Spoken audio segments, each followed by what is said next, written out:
Voltamos para o segundo bloco do programa Escola Bíblica Dominical, contando com a sua audiência, agradecendo você que está conosco. O programa de hoje está uma bênção, programa para a família, para fortalecer os laços conjugais, relacionamento marido e mulher, pais e filhos. E eu estou aqui me deliciando com os comentários aqui do pastor Luiz Cavalcante, do pastor Amarildo Coelho. Eu quero, desde já, passar aqui a palavra ao pastor Amarildo, que ele tem também um recado especial para os nossos telespectadores, não é, pastor Amarildo? Com certeza, pastor Marcos. Eu estou vendo aqui uma Bíblia tão linda, pastor Marcos. É a Bíblia da liderança cristã. Aqui está, meus irmãos. Vocês sabem que domingo será a última lição desse trimestre. Então, nós temos aqui esse brinde que, com certeza, alguém de vocês vai ganhar essa Bíblia tão linda, cheia de comentários, enfim, de concordâncias bíblicas. Você vai se deleitar, com certeza, aprendendo a palavra do Senhor.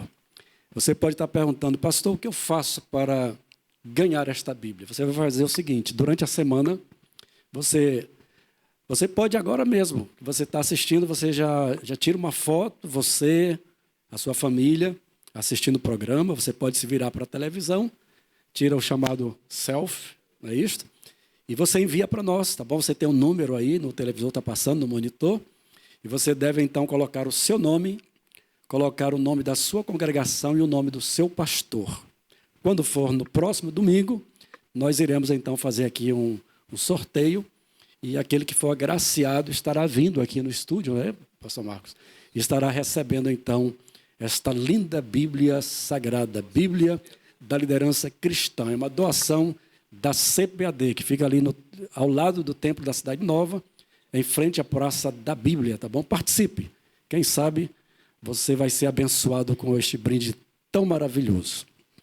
Bem, pastor, nós temos no nosso segundo tópico um assunto importante, que é a conduta da crente como esposa, né? Do crente como esposa. Nós já temos falado sobre o amor, sobre o fruto do Espírito. Pastor Luiz Cavalcante, pastor Marcos têm feito belíssimas colocações. E agora, qual deve ser a conduta da esposa? Vejam só, assim como Paulo coloca Cristo como modelo de amor, para que o marido possa, então, seguir este exemplo, Paulo agora também coloca a esposa como a igreja. Por isso Paulo diz, o marido deve amar a esposa como Cristo amou a igreja. Então a esposa agora está na condição da igreja de Cristo, assim como Cristo ama a igreja, assim como Cristo cuida da igreja, assim como Cristo protege a igreja, assim também a mulher deve ser protegida. Mas qual a conduta desta mulher? A mesma conduta da igreja. A igreja deve viver em santidade, a igreja deve viver em harmonia, em amor, cultivando as virtudes espirituais. Até porque, queridos, vejam só, existe um mistério tão lindo assim na palavra de Deus com relação à família, que eu quero compartilhar com vocês. Geralmente, pastor Luiz Cavalcante, quando eu estou dando estudo para casais, eu sempre digo que o compromisso de Deus não é tão somente com o casal. Deus tem um compromisso com o casal. É uma aliança do Senhor. Por isso, Salomão, em Cantares, ele diz, põe-me como selo no teu coração. Que ele está bem guardado, bem escondido. Mas eu sempre digo que o compromisso do Senhor é com o casal e com a sua descendência. É por isso que eu tenho um cuidado muito grande no meu relacionamento com a minha esposa, no meu relacionamento com os meus filhos, porque eu quero que a minha descendência seja abençoada. A nossa descendência vai ser abençoada a partir desta aliança que eu tenho com a minha esposa e a minha esposa tem para comigo. E, acima de tudo, considerando que é uma aliança do Senhor. Eu falo baseado em quê? Vou trazer novamente a lembrança Abraão, Isaac, Jacó. Quando o Senhor chama Abraão, o Senhor chama dizendo que vai abençoar, vai engrandecer o seu nome, mas a sua descendência, veja só, o propósito de Deus para com Abraão era Abraão e a sua descendência. A tua descendência será. E Deus faz muitas promessas para a descendência de Abraão. Eu falei isso em uma lição passada, quando Abraão morre, Isaac então é herdeiro, Deus faz as mesmas promessas para Isaac, dizendo que nele, Isaac, seria bendita todas as famílias e que a sua descendência seria abençoada. Por fim, Isaac abençoa Jacó, Deus tem um encontro com Jacó e diz para Jacó: em ti serão benditas as nações e a tua descendência será abençoada. Em Malaquias, o profeta é usado por Deus, inspirado pelo Espírito Santo de Deus, para dizer que Deus estava em busca de uma semente de piedosos. Por isso ele uniu homem e mulher. Vejam só, queridos, o propósito de Deus. Deus está em busca de uma semente de piedosos. Sabendo disto, que Deus está em busca de uma semente piedosa, eu vou fazer de tudo para amar minha esposa, para amar os meus filhos. Você, mulher, você deve agora se colocar em submissão. Você pode ver aí no segundo tópico, nós vemos o autor falando o seguinte: portanto, aqui não se trata de uma sujeição irracional ao domínio de alguém, mas voluntária e de graça aceitação do amor e cuidado do marido. Por isso, nada há de depreciativo nessa conduta, pois retrata o alto nível de relacionamento entre Cristo e a sua amada igreja. Deve haver este amor do esposo para com a esposa, objetivando a bênção sobre a descendência. Deve haver essa submissão da mulher para com o marido, objetivando também a bênção do Senhor sobre a sua descendência. Agora a questão está nessa palavra submissão, pastor Luiz Cavalcante, que muitos homens interpretam mal. Acham que a mulher deve estar ali debaixo ali de uma opressão, como se fosse uma escrava no lar. Não, pelo contrário. Quando eu vejo essa palavra submissão, me lembro do pastor Josué Gonçalves, que ele explicou sobre isso. Ele disse: todo casal deve ter uma missão. O esposo, ele deve ter uma missão, ele deve ter um propósito, ele deve ter um objetivo, ele tem uma meta. Qual a minha missão? A minha missão é cuidar da minha esposa, dos meus filhos e viver com a minha esposa todos os dias da minha vida, protegendo, amando e assim por diante. Nesse pensamento, a mulher agora entra na condição de alguém que está submissa, está sob esta missão. Assim como existe o subgerente, existe o subtenente, subcomandante, ele não é maior do que o comandante, mas ele está ali para dar suporte ao comandante. Ele está ali para dar suporte ao gerente. O gerente tem um propósito, o gerente tem uma missão, o gerente tem uma meta, e o subgerente está ali para fazer com que aconteça. Assim também é o papel da mulher. O homem deve ter uma missão, e a mulher se submete a esta missão de fazer com que este amor seja estendido para os filhos e para a sua descendência. Infelizmente, pastor Marcos, muitos homens interpretam mal. E por interpretarem mal, esses relacionamentos são comprometidos. E no fim de tudo, acontece aquilo que nós sentimos tristeza, né? Quando, principalmente vocês que são advogados, quando chega alguém dizendo: pastor, não aguento mais, quero o divórcio, justamente porque a mulher está sendo mal amada, não está tendo esse amor, esse mesmo amor de Cristo para com a esposa, de modo que a mulher fica sem um referencial, sem esta missão que ela deveria estar visualizando e se submetendo ao esposo para que alcance esta meta, este propósito. Verdade, pastor Marildo. Você imagina que, trazendo para um contexto atual, a gente vê hoje a mulher, apesar de todos os ensinamentos da Bíblia, apesar de todo o alcance da modernidade tecnológica, o ser humano continua, pastor Luiz, da mesma forma, porque ele continua violento. Nós temos a ponto de ter que se criar uma legislação específica para proteger a mulher com mais rigor, por conta de uma violência doméstica, uma violência do marido, uma violência do namorado. Então, é algo assim que realmente a gente encontra a verdadeira resposta na Bíblia, porque o homem continua o mesmo. Só quem pode libertar o homem dessa tirania, dessa ira, nós aprendemos na lição passada, é uma libertação do Senhor Jesus, é um agir, uma santificação, é um novo nascimento que o Espírito Santo opera no ser humano. Então, é interessante observar, pastor Luiz, que muitos conflitos, vamos contextualizar um pouco para a nossa atualidade, né? Muitos conflitos hoje têm ocorrido no âmbito do casamento, porque a esposa tem que trabalhar, né? A gente sabe que é bíblico que a mulher trabalhe. É importante deixar claro isso, porque tem gente que acha, pastor, que não é bíblico a mulher trabalhar. Quando a gente olha para Provérbios 31, a gente vê uma mulher trabalhando, produzindo. Quando a gente vê Dorcas, uma mulher trabalhando. E tantos outros exemplos de mulheres que ajudavam no ministério de Jesus com os seus bens, ajudavam no ministério de Paulo. Sabe, isso não traz nenhum tipo de diminuição para o homem, para o marido. Muito pelo contrário. Muito pelo contrário.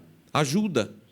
Eu mesmo, pastor, vou tirar aqui algo do arquivo confidencial. Houve um período da minha vida, bem no início do relacionamento conjugal, que Deus me mostrou isso. Eu fiquei sem renda, desempregado, e quem estava trabalhando lá em casa, pastor Osmio, era a sua irmã Nájila. Ela era a mantenedora da casa, e eu ficava em casa cuidando da casa. Que problema tem isso? Nenhum. Maravilha. Eu estava sendo alimentado todos os dias, passando bem, e estava em casa. Então, assim, foi um momento muito especial e de aprendizado. Claro que isso não demorou muito, né? Porque o homem como eu não aguenta ficar parado muito tempo. Mas foi um ensino para mim. E quantas vezes é preciso Deus agir dessa forma na vida de alguns homens machistas, que não admite que a mulher lhe ajude? É claro que isso não representa que a mulher deve virar as costas para o seu lar, esquecer o seu lar, porque também em Provérbios capítulo 14, versículo 1 diz: a mulher sábia edifica a sua casa, esse papel é dela, mas a insensata com as próprias mãos a derriba. Esse papel de edificação é da mulher, mas ela pode também, não é, pastor Luiz, dentro desse contexto, trabalhar e cooperar com o marido? Com certeza. Eu vejo, quando nós falamos do relacionamento conjugal, existem dois riscos que, pela minha experiência enquanto pastor, enquanto conselheiro, ao longo desses anos de ministério, eu tenho visto que afeta diretamente o relacionamento conjugal. No meio da igreja, inclusive. O primeiro é em relação a nós homens. O fato de Deus, na sua palavra, dizer que nós somos aqueles que devemos exercer autoridade dentro da nossa casa, sermos o cabeça da nossa esposa, às vezes nós corremos um risco, um perigo do egoísmo em relação a isso. E aí esse egoísmo atinge o lado masculino e nos leva a não entender aquilo que é o nosso papel. E esse egoísmo às vezes nos leva a uma situação de comodismo. Nós achamos que a esposa tem que estar ao nosso dispor a todo momento.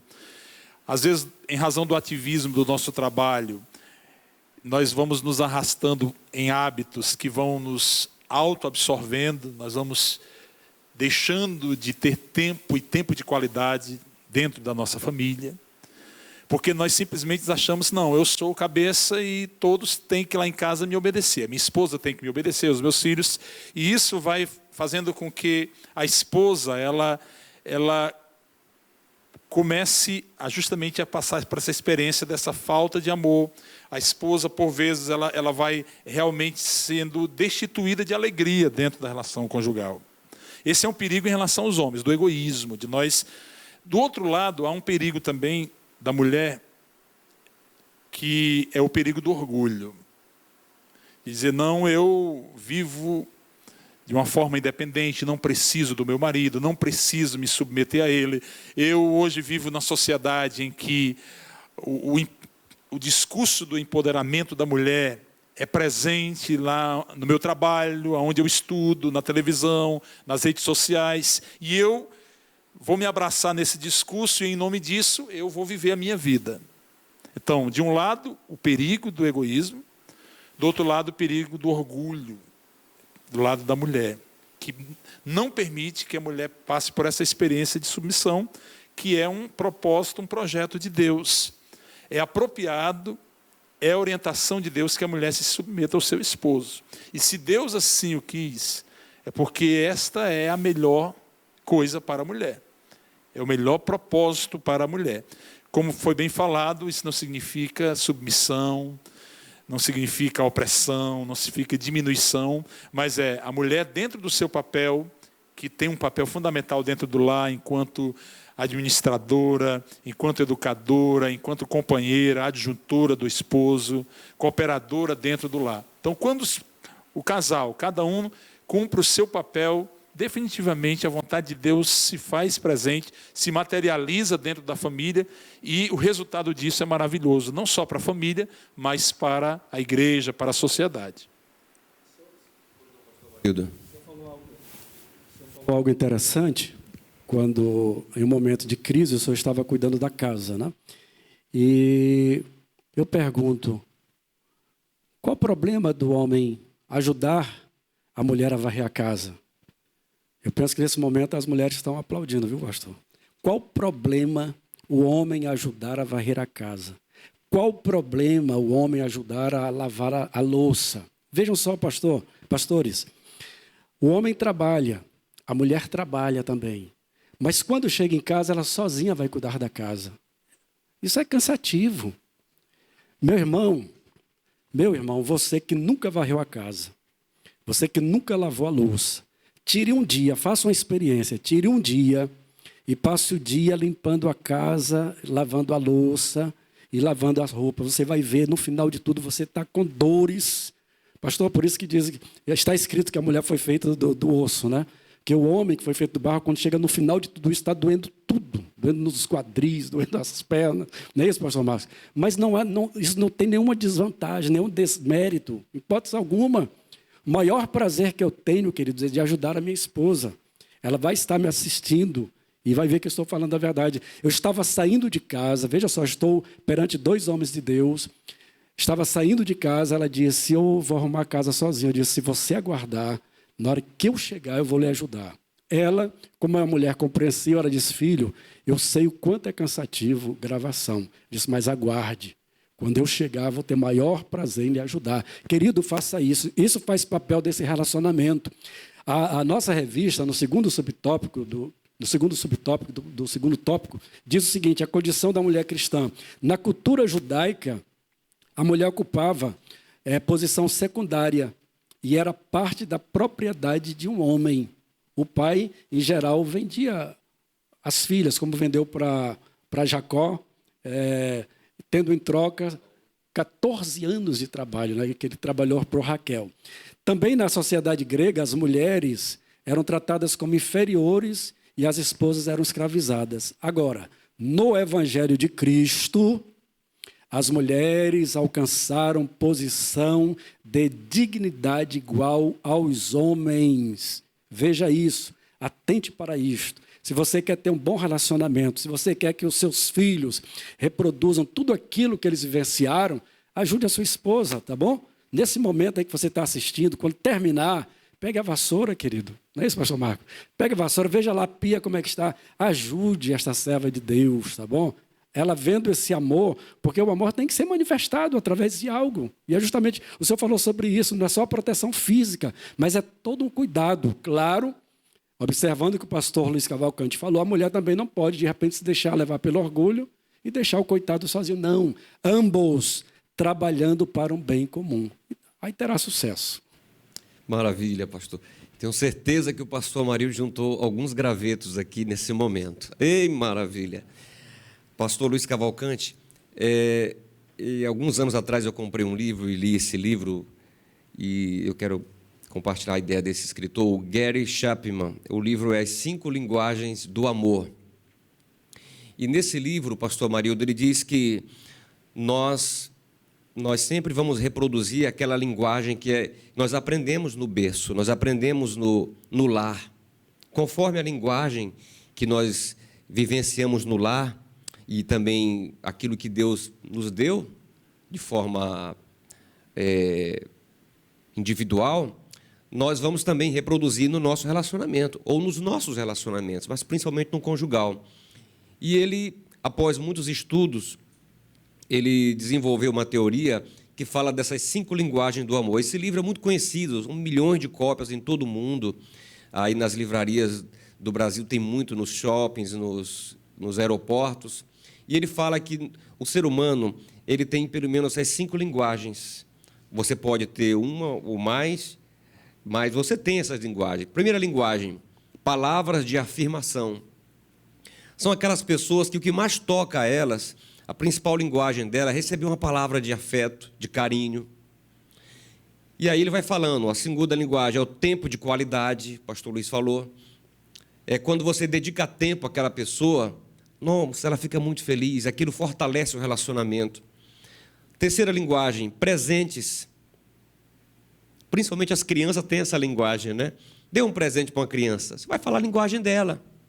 E a gente também tem muito isso, a gente vai crescendo. Por exemplo, aquela criança, pastor Luiz, que recebeu muito presente dos seus pais, quando ela cresce, ela casa, aquela mulher vai querer receber presente do marido. Se ela pega um marido que não traz uma, como diz a minha mãe, não traz uma balinha para casa, não lembra da mulher, é difícil. Ela vai se sentir frustrada, porque aquela é a linguagem dela. A quarta linguagem são atos de serviço. Tem pessoas que elas ficam muito felizes quando alguém lhe presta um serviço. O pastor Marido acabou de falar, linguagem do ato de serviço. É aquela pessoa que se sente fortalecida, segura quando alguém ajuda, quando alguém está do lado e diz, eu vou com você, eu vou te ajudar a fazer junto. Essa é uma linguagem que aquela pessoa tem. E a quinta linguagem é o toque físico. Principalmente as mulheres têm muito isso, né? Mas os homens também podem ter. Pessoas que elas são realizadas quando alguém toca nelas, quando alguém aperta a sua mão. Pessoas que amam abraçar os outros. Não tem gente assim, pastor Luiz? Gostam de abraçar? Me lembrei de um pastor, um amigo nosso, colega nosso, pastor Marido, pastor Luiz Miranda. Quando eu encontro com o pastor Luiz Miranda, agora não, porque não pode, ele sempre me abraçava, dava aquele abraço assim, e dizia assim, meu amado, meu filho, que bom, dava aquele abraço assim, gostoso, né? Como diz um personagem no filme, aqueles abraços quentinhos, né? Então, é uma linguagem, cada um de nós precisa identificar essas linguagens. Qual é a sua linguagem do amor? Qual é? Você gosta de palavras? Você gosta de atos de serviço? Você gosta de presentes? Você gosta de tempo de qualidade? Você gosta do toque físico? Qual é? Quais são as linguagens que mais mexem com você? É preciso conversar isso em família. É preciso conversar isso com o seu cônjuge. É preciso descobrir isso na vida da sua esposa, na vida do seu esposo. Eu sei quais são as linguagens da minha esposa, da Nádia. Já sei quais são, né? Sei das minhas filhas também. As minhas filhas principalmente presentes. Pastor Marido, quando chegava de viagem, com a mala, a primeira coisa que elas iam na mala. Elas nem queriam me abraçar. Pai, já ia na mala. Olhava na mala, tinha presente, tinha, depois vinha para o abraço, né? Então, é a linguagem delas. Ele fala, minha filha me abraça primeiro. Mas aquela é a linguagem. E isso nos ajuda muito. Pastor Luiz, e aqui eu encerro, para devolver a palavra para o senhor. Ele diz aqui no livro que todos nós temos um tanque que precisa ser cheio, esse tanque do amor. E tem muitas pessoas que vão buscar nas drogas, vão buscar no alcoolismo, vão buscar no próprio sexo descontrolado, enfim, várias outras fugas, tentando preencher esse tanque, o tanque do amor. Muita gente com o tanque vazio, por isso tem muito problema hoje no seio da família, tem muita violência no lar, porque as pessoas não estão compreendendo como preencher esse vazio. Que esse vazio ele é preenchido pelo amor de Deus, primeiramente, mas ele é preenchido pelo amor do outro. Ele é preenchido pelo cuidado do outro. Ele é preenchido pelas palavras do outro. Ele é preenchido por aquilo que o outro faz, a caridade, que é o amor em ação. E tudo isso nós precisamos aprender, porque às vezes nós não fomos ensinados nisso, né, pastor Luiz? E aqui eu devolvo a palavra para o senhor. Eu acho que a sua fala ela está bastante ligada dentro daquilo que é o contexto do tópico 3. O tópico 3 da revista diz que o amor do marido para com a esposa deve ser altruísta, com fundamento no o versículo 25 do capítulo 5 do texto bíblico que lemos. Esse amor serve ao propósito divino de capacitar a esposa a ser recíproca ao marido. O homem que assim se porta coopera para que a esposa o reverencie. Essa reverência consiste em estima e respeito para com o marido. Verdadeiramente, o amor não é aquilo que se diz tão somente, mas o amor é aquilo que se faz, é aquilo que se externa dentro das diversas linguagens do amor. Nós precisamos compreender que fomos alcançados por Deus e que, por termos sido alcançados por Deus, recebemos a marca de Deus em nós, o selo do Espírito Santo, e que, portanto, nós estamos ligados à fonte do amor, que é Deus. E nós não precisamos e não devemos nunca nos desviar deste amor. E nem tomarmos a decisão de nos afastarmos desta fonte de amor. Quanto nós mais buscarmos a Deus, mais nós teremos esse depósito de amor para transbordar, né? Eu, certa vez, li que existe uma figura simbólica que pode nos ajudar a compreender essa dinâmica do amor. Uma figura simbólica que representa a relação conjugal é a figura do triângulo, onde na base estão marido e mulher e no topo da pirâmide está Deus. Quanto mais nós buscamos a Deus, mais perto do outro cônjuge nós ficamos.